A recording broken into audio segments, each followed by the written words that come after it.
Good morning dear students. Electricity के lecture 6 में आपका स्वागत है। इसमें पिछले लेक्चर में हम लोगों ने किरचॉफ के पहले और दूसरे नियम को देखा था और उसे एक्सप्लेन किया, लेकिन उसमें बंद पास का जो नियम था, दूसरा नियम, उसका एग्जाम्पल बच गया था। तो उस एग्जाम्पल को पूरा करके आज हम लोग व्हीट स्टोन ब्रिज देखेंगे, जो कि 5 मार्क्स का एक इम्पॉर्टेंट टॉपिक है इसमें। तो बंद पास का नियम का जो कथन है उसे हमने लेक्चर 5 में एक्सप्लेन किया है, आप चाहें तो वहाँ देख सकते हैं। उसका आज हम लोग एग्जाम्पल लेंगे और शॉर्ट में मैं फिर से उसे समझा देता हूँ। बंद पास का नियम बोलता है कि किसी भी बंद विद्युत परिपथ के लिए सिग्मा आई आर यानी कि उससे प्रवाहित विद्युत धारा और संलग्न प्रतिरोध का गुणनफल का कुल योग बराबर होता है। क्या होता है? बराबर होता है परिपथ में स्थित कुल विद्युत वाहक बल के, यानी sigma I R is equal to sigma ई।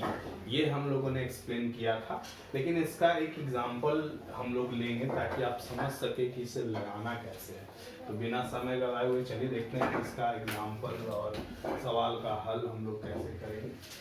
मान लीजिए हम लोग को एक प्रश्न दिया गया है,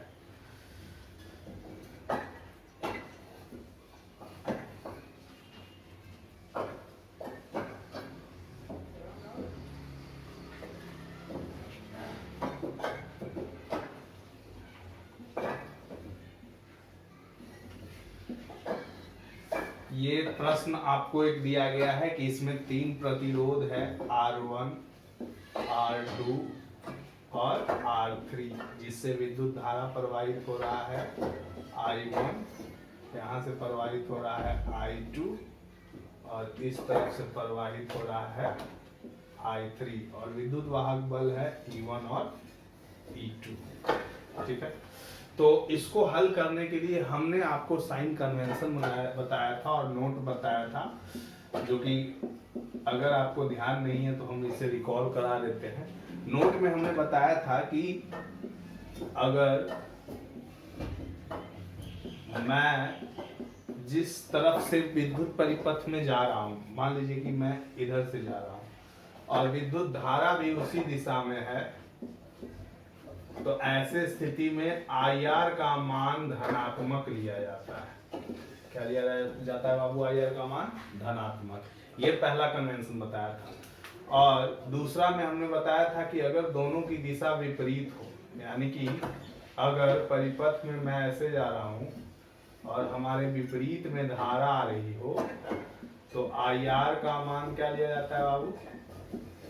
नेगेटिव लिया जाता है। ठीक है, और उसी तरह से तीसरा कन्वेंशन जो था वो ईएमएफ के लिए था। आईआर हल करने के लिए ये 2 कन्वेंशन, और ई के लिए जब जिस भी साइड से हम जा रहे हों तो दूसरे टर्मिनल का चिन्ह देखेंगे। जैसे अगर हम इधर से जा रहे हैं तो इधर ये जो दूसरा टर्मिनल है ये प्लस है, और जब ऐसे जाएंगे तो इधर दूसरा टर्मिनल क्या है? माइनस है। तो जब आप जाएंगे तो आपको देखना है कि दूसरा टर्मिनल जिस भी तरफ से आप परिपथ में बढ़ रहे हैं तो उसका दूसरा टर्मिनल को आपको ध्यान रखना है, दूसरा टर्मिनल का ही चिन्ह आपको लिखना है। ठीक है,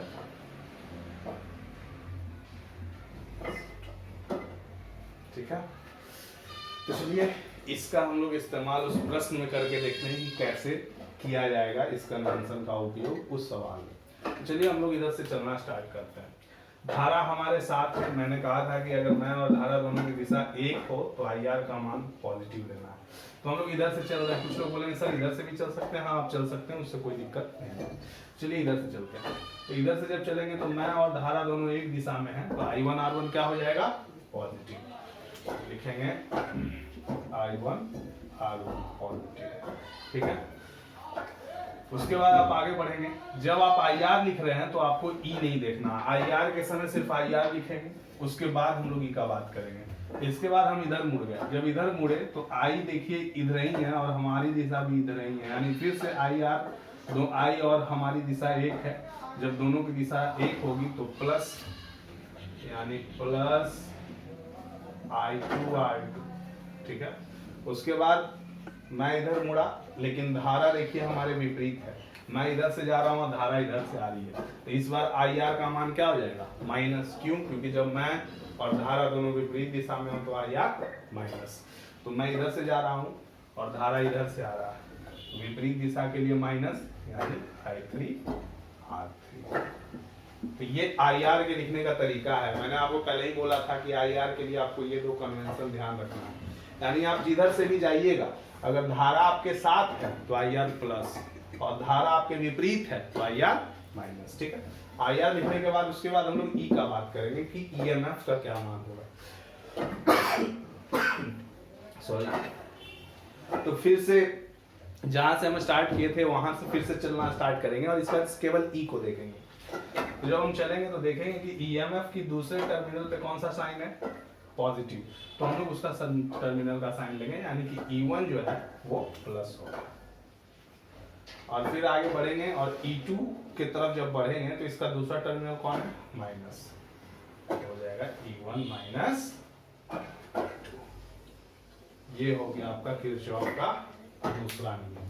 तो किरचॉफ का दूसरा नियम, जिसको बंद पास का नियम कहते हैं, उसका कथन, कन्वेंशन, और उस पर एक सवाल मैंने आपको बताया ताकि आप समझ सके। इजी सवाल है, क्वेश्चन है, आप इसको समझ सकते हैं। और जिन लोगों को नहीं समझ में आए, मैं अगला जो टॉपिक है 5 मार्क्स का बहुत इंपॉर्टेंट, व्हीटस्टोन ब्रिज, उसमें दोनों नियम फिर से 2-2 बार लगाऊंगा, तो आप वहां समझ लेंगे। ठीक है, तो इसे देख लीजिए आप, अगर कोई दिक्कत है तो आप पूछ लीजिए। इस बात एक बार नोट डाउन करें।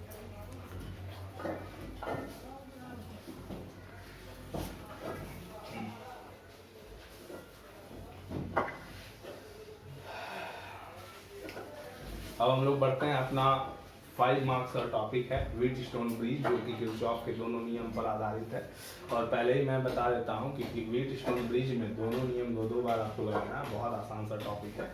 चलिए देखते हैं बिना सही जवाब किए।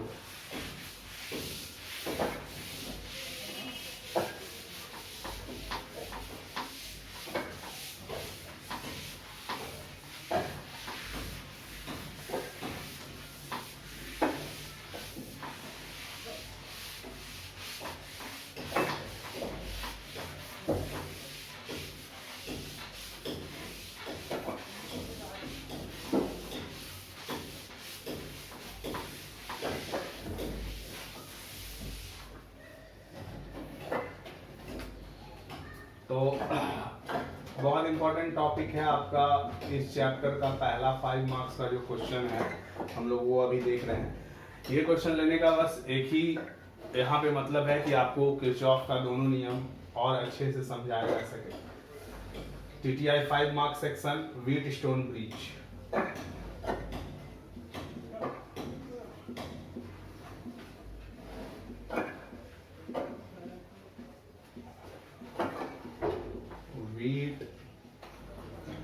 व्हीटस्टोन ब्रिज, ये नियम वही व्यक्ति समझ सकते हैं जो कि किरचॉफ के दोनों नियम को ढंग से समझ चुके हैं। अगर आप किरचॉफ के नियम को नहीं जानते हैं तो इसके लिए आपको मेरा पिछला लेक्चर 5 देखना पड़ेगा, तभी आप इसको समझ पाइएगा व्हीटस्टोन ब्रिज है क्या। व्हीटस्टोन ब्रिज एक ऐसी व्यवस्था है जिसमें कि 4 प्रतिरोधों को किसी भी चतुर्भुज के 4 भुजाओं पे जोड़ दिया जाता है, ठीक है, और उसके बीच से या उसके किसी विकर्ण से गैल्वेनोमीटर को संतुलित अवस्था में जोड़ा जाता है, या फिर इस प्रकार जोड़ा जाता है कि उसमें प्रवाहित धारा का मान 0 हो। हम लोग व्हीटस्टोन ब्रिज का इस्तेमाल क्यों करते हैं, पूछ सकता है। तो हम लोग अज्ञात चालकों के प्रतिरोध को ज्ञात करने के लिए व्हीटस्टोन ब्रिज का इस्तेमाल करते हैं। अज्ञात चालकों या तार के प्रतिरोध को ज्ञात करने के लिए हम किसका इस्तेमाल करते हैं, व्हीटस्टोन ब्रिज का। तो चलिए देखते हैं कि व्हीटस्टोन ब्रिज बनता कैसे है और फिर हम लोग इसके ऊपर अपना क्वेश्चन देखेंगे। व्हीटस्टोन ब्रिज है क्या? ये एक ऐसी व्यवस्था है बाबू जिसमें 4 प्रतिरोधों को, कितने प्रतिरोध को, 4 प्रतिरोध को किसी चतुर्भुज के 4 भुजाओं में जोड़ दिया जाता है, ठीक है। तो मान लीजिए कि ये 4 प्रतिरोध आपको यहाँ पे दिखाई दे रहे होंगे। तो ये 4 प्रतिरोध में ये P है, ये Q है, मान लीजिए ये R है और ये S है, ठीक है। इससे प्रवाहित धारा आप मान लीजिए I1 है, ठीक है। इससे प्रवाहित धारा आप मान लीजिए I3 है, इधर I2 है, ठीक है, ये I4 है और बीच से एक विकर्ण गया है, ठीक है, जिसमें गैल्वेनोमीटर लगा हुआ है।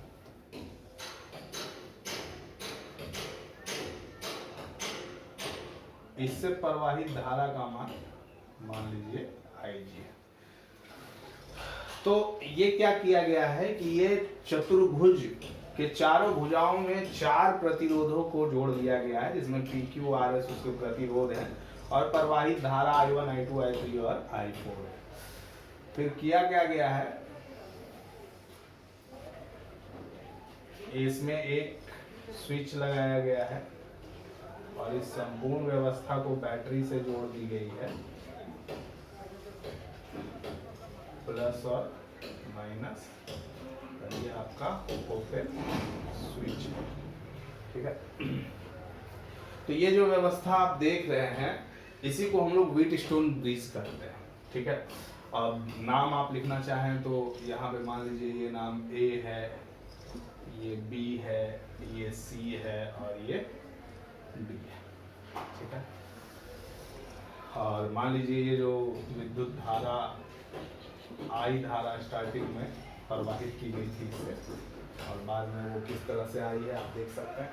तो ये जो व्यवस्था आपको नजर आ रहा है इसी को हम लोग व्हीटस्टोन ब्रिज कहते हैं, ठीक है। व्हीटस्टोन ब्रिज को पूछे है क्या तो आप बोलिएगा व्हीटस्टोन ब्रिज एक ऐसी व्यवस्था है जिसमें 4 प्रतिरोधों को किसी भी चतुर्भुज के 4 भुजाओं में इस प्रकार से जोड़ दिया जाता है जिससे कि अज्ञात प्रतिरोध का मान आप ज्ञात कर सकते हैं। इसके मदद से हम अज्ञात प्रतिरोध का मान ज्ञात करते हैं, वो आपको हम बताएंगे। चलिए अब इसके सिद्ध के बारे में पहले हम बात करते हैं बिना लेट किए हुए। तो हम बताए थे कि आपको इसको समझने के लिए किरचॉफ का दोनों नियम चाहिए होगा। तो देखिए सबसे पहले हम इस बिंदु को देखेंगे, बिंदु बी पे किरचॉफ का पहला नियम लगाएंगे और बिंदु डी पे। तो हम आपको पहले ही बता चुके थे कि देखिए इसमें 2 अवस्थाएं होती है, एक संतुलित अवस्था, एक असंतुलित अवस्था। संतुलित अवस्था वैसी अवस्था को कहते हैं जिसमें IG यानी कि इससे बीच विकर्ण से धारा का मान 0। तो हम लोग जो सिद्ध कर रहे हैं व्हीटस्टोन ब्रिज ये संतुलित अवस्था के लिए, किसके लिए, संतुलित अवस्था में IG का मान यानी गैल्वेनोमीटर से जो करंट जाएगा उसका मान कितना लिया जाएगा, 0। तो चलिए हम पहले ही बता चुके हैं कि इसको समझने के लिए आपको किरचॉफ के दोनों नियम को 2-2 बार लगाना पड़ेगा। तो बिना लेट किए हुए सबसे पहले हम किरचॉफ का पहले नियम से बात करते हैं। लिखेंगे किरचॉफ के प्रथम नियम से, किरचॉफ का पहला नियम से बिंदु बी पर, पहले बिंदु बी पर हम लगाएंगे किरचॉफ का पहला नियम। तो बिंदु बी पर देखिए 2 बार लगाएंगे, एक बार बी और डी। संधि का नियम क्या था, पहला नियम संधि का नियम, यानी कि किसी भी ज्वाइंट पे आप खड़ा हो जाइए और देखिए धारा आ रहा है कि धारा जा रहा है, आती हुई धारा प्लस और जाती हुई धारा माइनस। तो चलिए देखते हैं बी संधि पे खड़ा होके I1 आ रहा है तो आती हुई धारा प्लस, तो हम लिखेंगे प्लस I1। देखिए IG जा रहा है तो माइनस और I3 भी देखिए जा रहा है तो माइनस, और कुल धारा का योग कितना, 0, यही था। तो बिंदु बी पर असंतुलित अवस्था में IG का मान भी क्या हो जाएगा, 0, यानी I1 बराबर हम लिख सकते हैं I3। ये हो गया समीकरण 1। ठीक इसी तरह से अगला बिंदु कौन सा है बाबू, बिंदु डी। तो बिना लेट किए हुए हम प्रथम नियम फिर से लगाएंगे बिंदु डी पर। तो बिंदु डी पर फिर हम खड़ा होकर देखेंगे कि हाँ इस बिंदु पे कौन सी धाराएं आ रही है, कौन सी धाराएं जा रही है। तो देखिए I2 आ रही है तो प्लस, IG भी आ रही है प्लस, I4 जा रही है यानी माइनस। तो हम लिखेंगे डी पर देखेंगे तो I2 आ रही है तो प्लस आई जी भी आ रही है तो प्लस, और आई फोर जा रही है तो माइनस। ठीक है, इज इक्वल टू जीरो। आई जी भी हो जाएगा जीरो, यानी आई टू बराबर आई फोर, समीकरण 2। तो यहाँ पर हमने किरचॉफ का पहला नियम 2 बार लगाया, इस चीज को आप देख सकते हैं।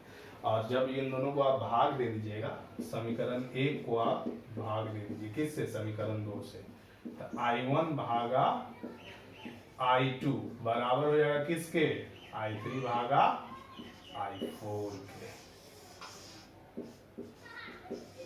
इसको मान लीजिए समीकरण बड़ी है। उम्मीद करता हूँ यहाँ तक आपको कोई दिक्कत नहीं हुई होगी, क्योंकि हमने कुछ नया इसमें किया नहीं है। इसमें संतुलित अवस्था में व्हीटस्टोन ब्रिज को आपको दर्शाया गया, इसमें IG 0 है और किरचॉफ का पहला नियम 2 बिंदुओं पर लगाया गया है, यानी 2 संधियों पर लगाया गया है, एक बार B पर और एक बार D पे। तो बिंदु B पर हमने सबसे पहले लगाया।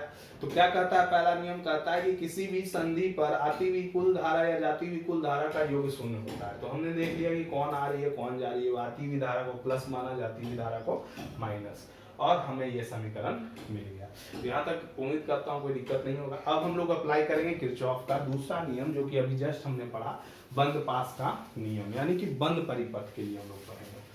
चलिए देखते हैं।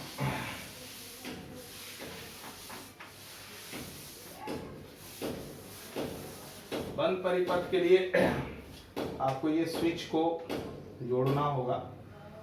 ठीक है, एक बार इस लूप में लगाएंगे बंद पास का नियम, एक बार इस लूप में। चलिए लिखते हैं हम लोग बिना लेट किए हुए।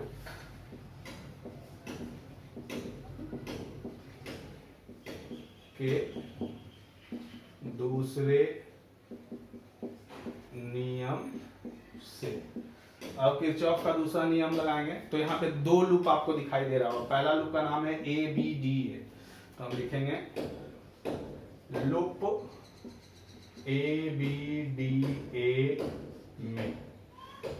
तो हम आपको क्या सिखाए हैं कि परिपथ में पहले IR का सारा मान लिखिए, फिर E का। तो संयोग से इसमें EMF तो है नहीं, विद्युत भाग बल है नहीं, तो हम लोग सिर्फ IR का मान लिखेंगे। तो देखते हैं IR का मान कैसे लिखाएगा। तो चलिए हम लोग यहाँ से चलना स्टार्ट करते हैं। हम जिधर जा रहे हैं अगर धारा भी उधर हो तो IR का मान क्या होता है, प्लस। तो देखिए हम ऐसे जा रहे हैं, I1 से स्टार्ट किए, तो I1P, तो पहला हो गया प्लस I1P। फिर हम इधर मुड़ गए और धारा भी इधर मुड़ गया, यानी कि दोनों का दिशा एक है, तो हो जाएगा प्लस IG। उसके बाद जब हम इधर मुड़े तो देखिए तीसरी जो भुजा है इसमें धारा हमारे विपरीत है दिशा के, तो माइनस हो जाएगा विपरीत दिशा के लिए, तो माइनस I2R। ठीक है, और इसमें EMF तो है नहीं, इसलिए इज इक्वल टू 0। और IG संतुलित अवस्था में IG का मान क्या हो जाएगा, 0। तो I1P बराबर I2R, इसको मान लेंगे समीकरण 3। ठीक है, अब उसी तरह से अगला जो लूप है उसमें हम लोग फिर से यही नियम को लगाएंगे, किरचॉफ का दूसरा नियम, जो कि लूप कौन है, BCDB, यानी कि अगला लूप जो है हमारा लूप BCDB में फिर से आपको वही करना है। तो चलिए हम लोग इस लूप के लिए लगाते हैं, तो इधर से हम चलना शुरू करते हैं। तो I3Q, फिर हम ऐसे जा रहे हैं लेकिन धारा मेरे विपरीत है, इसलिए माइनस I4S, और ऐसे जाएंगे तो फिर से धारा विपरीत है, यानी कि IG G is equal to 0। तो IG फिर से क्या हो जाएगा, संतुलित अवस्था के लिए 0 हो जाएगा, है कि? फिर से आप इधर लेके आइएगा, इसको हो जाएगा I3Q बराबर I4S, समीकरण 4। यहाँ पे आपको समीकरण 4 मिल गया। हम लोगों ने 2 बार पहले नियम को लगाया, 2 बार दूसरे नियम को लगाया। तो समीकरण 3 से फिर से हम समीकरण 4 में क्या कर देंगे, भाग कर देंगे और देखेंगे क्या मिलता है। चलिए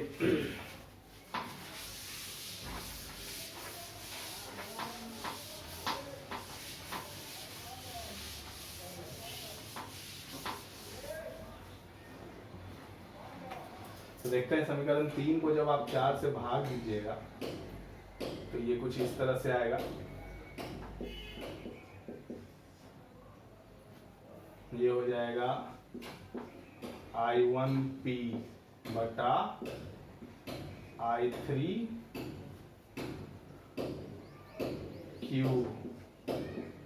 बराबर, अगला कौन सा आ गया आपका, अगला आ गया I2R बटा I4S आ गया। लेकिन समीकरण 1 में आपको बताया गया है कि I1 बटा I2 बराबर है किसके, I3 बटा I4 के। तो आप एक काम कर सकते हैं कि यहां से इसको इंटरचेंज किया जा सकता है, यानी I2 को इधर ले आए, I3 को इधर लेके चल जाए तो कोई प्रॉब्लम तो नहीं होगा।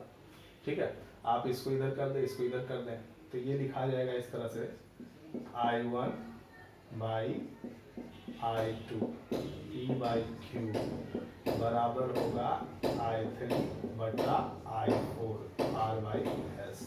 और ये दोनों वैल्यू आपस में क्या है, सेम है।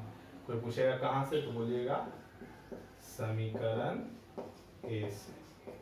और देखिए आपका बच क्या गया है, P बटा Q बराबर हो गया किसके, R बटा S के। आपको यही प्रूव करना था कि P बाई Q जो होता है व्हीटस्टोन ब्रिज में वो बराबर होता है किसके, R बाई S के, जहाँ P बटे Q R बटा S जो है ये क्या है, ये प्रतिरोधों का क्या है, अनुपात। इसमें कोई भी अज्ञात प्रतिरोध कोई एक रहता है, बाकी 3 का मान अगर दिया हुआ है तो आप आसानी से उसके मान को ज्ञात कर सकते हैं।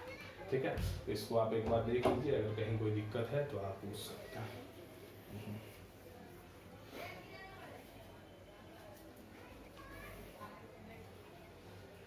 उम्मीद करते हैं आपको व्हीटस्टोन ब्रिज अच्छे से समझ में आया होगा। व्हीटस्टोन ब्रिज में कुछ किया जाता है नहीं, बस 2 बार पहला नियम किरचॉफ का और 2 बार दूसरा नियम आपको अप्लाई करना है और आपको इजीली ये प्रूफ मिल जाता है। 5 मार्क्स में ये सेक्शन आता है। कोई अगर आपसे पूछेगा भी इसका परिभाषा, तो परिभाषा भी हम आपको बता देते हैं कि लिखेंगे उसको कैसे।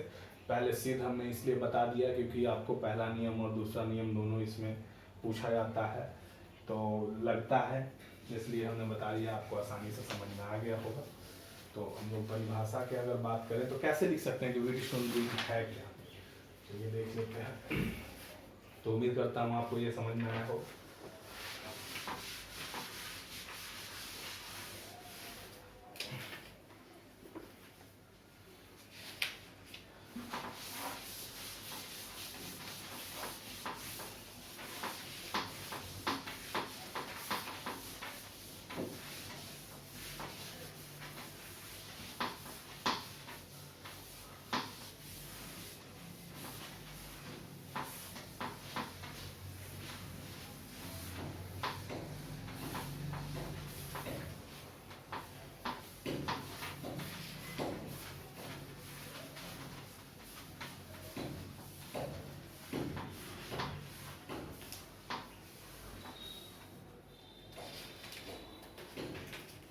तो आपसे कोई अगर पूछे व्हीटस्टोन ब्रिज है क्या, तो आप उसको बोल सकते हैं एक ऐसी व्यवस्था जिसमें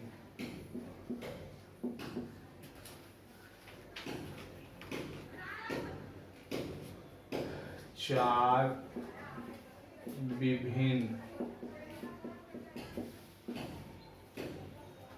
प्रतिरोधों को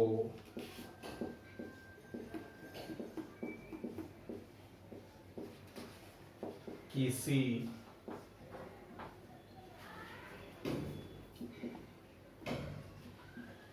चतुर्भुज के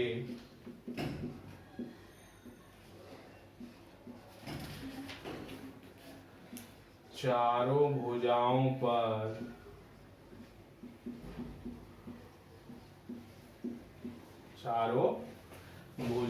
पर इस प्रकार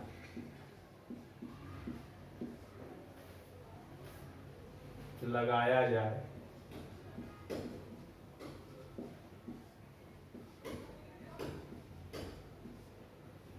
कि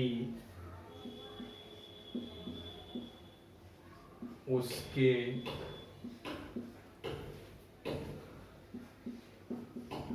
विकर्ण से प्रवाहित धारा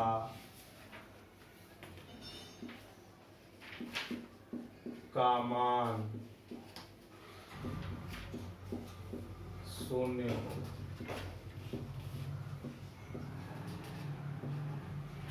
यानी कि उसमें से बीच से जो करंट पास हो रहा है भुजा से, उसका मान कितना हो? 0। तो ऐसी अवस्था में P/Q बराबर होता है किसके? R/S के। ठीक, तो यहाँ तक हम लोग लिख लेते हैं।